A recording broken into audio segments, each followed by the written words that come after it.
Hi Rajan, you know what I was thinking? I said, you know what, let's talk to the viewers on this channel and tell them how, see, revenue management was perceived as one discipline and digital another. Yeah.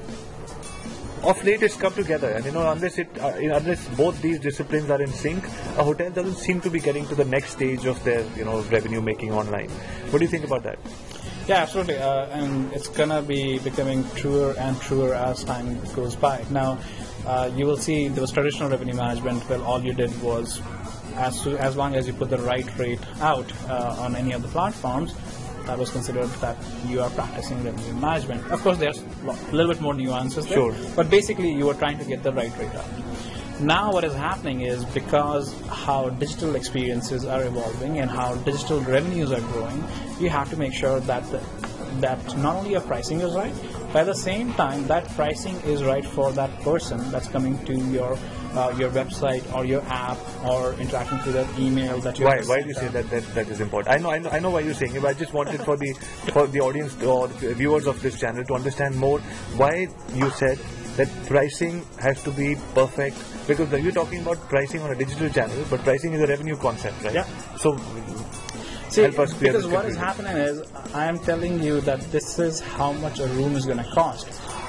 Great, I know the price, but in the end, when I want to make that transaction happen, most likely I'm going to be at a digital interaction point, right, where it could be an app that the hotel may have, or it could be just your website, or it could be that you sent out an email promotion. So I saw a price, but when I saw that price, I was at a digital device looking at the price and saying, okay, this seems that I want to take that, make that reservation. I want to go to that hotel and stay there. But this also means that so you mentioned it could be the hotel's app or the hotel's mobile device or desktop site, but it also could be the OTA site, because we're talking about revenue management and price across all channels. So he could be at the OTA app or the OTA site and the OTA desktop version right there as well. Yeah, see, and that's completely a great point. Why? Because when you look at the OTA experience, if I go to the website, I do a search, I will see the rate, I will be able to make the reservation. These are not two different experiences. It's all blended into one. But when I go to a hotel website, what will happen is I will land there, I will see the website. When I do an inquiry, it leads to a booking engine. Right. Now, 9 times out of 10, the website experience doesn't translate to a booking engine. So you may have a great website, but if your booking engine is also not equally great or better, your chances of conversion are going down, which the OTAs do extremely well. I mean, if you look at the Expedias and Booking.coms of the world, that is one of their biggest strengths. Not only they are looking at your digital interaction points, they are of course studying that data, then they are presenting you according to the search that you have done. These are your options, and when you go ahead and make a booking, all those interaction points are fine-tuned. So you are never experiencing these two separate entities altogether. Right. So where would you? So for example, if you're positioning a hotel, let's say $200 for the winter season, and on the direct website, would you put the same rate on an OTA channel, or would you put a different pricing on it, or would you bundle the pricing? What should be a hotel strategy if they want to do it on their own? See, that's a good question, because question that it leads to is the question of price parity. Right. Will that stay around? Is that a better way to do it, or should price parity die? Right. Which is most likely what's going to happen. Price parity will die or may not exist in a year or two, or even sooner. If you look at what is happening in Europe, Booking.com or Expedia's, they have to relax on price parity. So, but they have to relax, and they're also cutting down on their commissions and all that?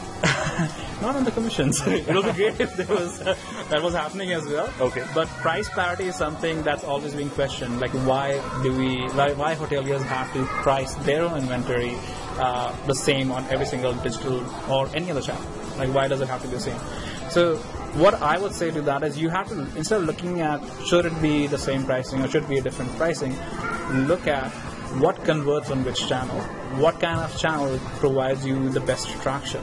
That's a good point, because I want to interfere here and make a point. I remember one of the conversations we had, and There was this particular hotel in North America which wanted to get Japanese clients and their own SEO and their own PPC. They didn't get them any traction, but they knew that a certain OTA had a huge Japanese influence. So they went after that OTA, and they asked their OTA that what does it take to get a Japanese client to my hotel in North America.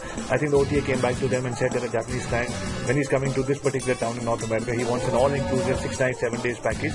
So that they exclusively gave that price, that package, and the OT obviously promoted them in Japan, and they started getting groups and groups full of people from Japan.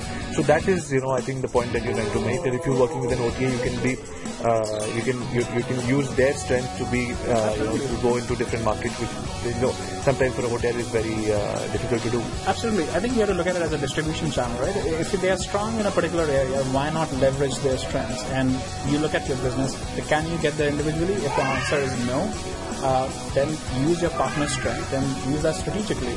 You don't have to give drop pricing, but you have to price it according to the market that's going to be using that platform. And if you do that, absolutely you'll gain traction with that. An example of that OTA with Japanese market is also a similar example that you'll see in the Chinese market. There's so many agencies there and travel sites that you have to be on there if you're not attract business in. Right. So it translates to various markets. That's a very interesting point, because